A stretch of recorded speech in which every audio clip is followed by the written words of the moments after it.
कामर सजालो फूल ले आलो पेन्हिलो गेरुआ साड़ी हो। देरी न करो चलो धनिया बाबा के दुआरी हो।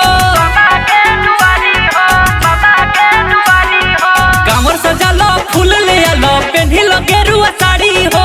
देरी न करो चलो धनिया बाबा के दुआरी हो।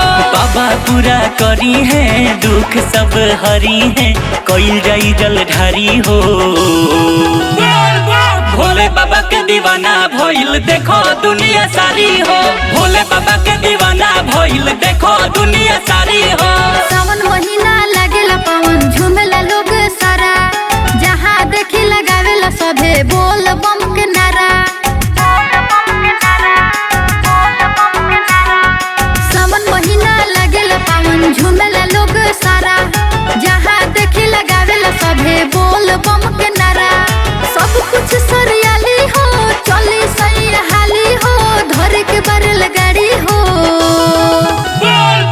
भोले बाबा के दीवाना भइल देखी दुनिया सारी हो। भोले बाबा के दीवाना भइल देखी दुनिया सारी हो।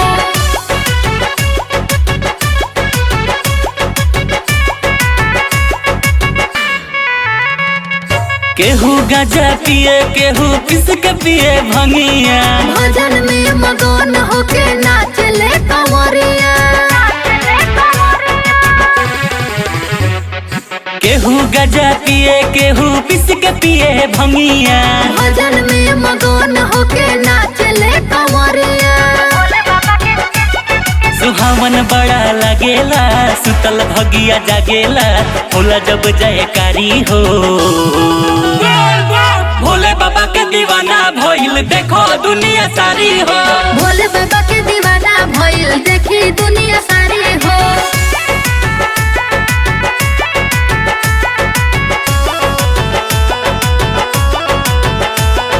देव के देव है महादेव बाबा त्रिपुरारी। जे भी जाला खुश हो जाला महिमा बाटे न्यारी। देव के देव है महादेव बाबा त्रिपुरारी। जे भी जाला खुश हो जाला महिमा बाटे न्यारी। थाकी नहीं पौआ लेला बाबा के नौआ हुए चमत्कारी हो। भोले बाबा के दीवाना भइल देखो दुनिया सारी हो। भोले बाबा के दीवाना